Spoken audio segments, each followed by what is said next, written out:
Ici, c'est un vieux pommier que, à toute fin pratique, jamais vraiment. Ben là, j'ai commencé l'année passée à essayer de le dégager. J'ai trouvé son tronc principal, si on veut.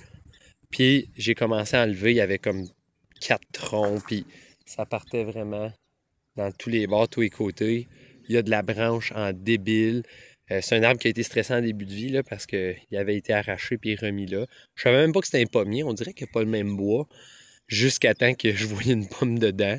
Alors on voit ici les branches, là, ça n'a pas de sens. C'est tout entremêlé les uns dans les autres. C'est beaucoup, beaucoup de bois. Puis quand on avait analysé les bourgeons, c'est à peu près juste des bourgeons de feuilles. Il n'y a à peu près pas de bourgeons de fruits à travers ça. Alors ramener ce pommier-là, là, ça va être toute une job. Ça va être vraiment difficile. Ça va me prendre plusieurs années. Puis je vais m'amuser avec ça. C'est un pommier que c'est pas moi qui ai planté. Je pense que c'est peut-être un pommier sauvage, en fait. Il fait des espèces de pommes vertes. Mais je fais d'ici dans la maison, puis je prends toutes les pommes qui passent.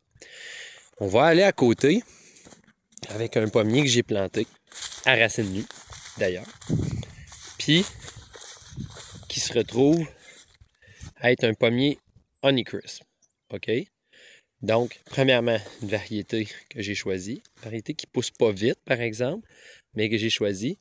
Et j'ai pu plier les branches alors qu'elles étaient tout petites. Donc, c'était facile à plier. Ça n'a pas endommagé l'arbre. On a ici une belle tête ici.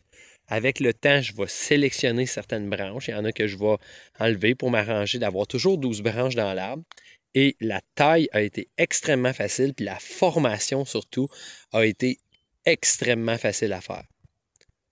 Pourquoi? Parce que je l'ai investi jeune, puis que je me suis arrangé à avoir un arbre qui va monter comme je veux, qui monte comme j'ai besoin qu'il monte pour faire des fruits.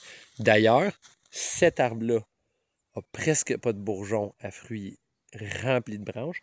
Et cet arbre-là, parce que j'ai plié les branches entre autres, se retrouve à avoir chacun de ces petits bourgeons-là, ce sont soit des dards, soit des bourgeons à fruits comme ça, ce qui fait en sorte que, ben là, il est trop petit pour accueillir tous ces fruits-là, mais qui fait en sorte qu'il va avoir plein de fruits avec cet arbre-là. Fait que je vais peut-être en garder juste un parce qu'il est encore petit. Mais toujours est-il que lui, il est déjà prêt à faire plus de fruits que lui parce que je l'ai commencé tôt. Donc, la leçon de tout ça, c'est commencer tôt. C'est important de commencer tôt pour ce genre de choses-là.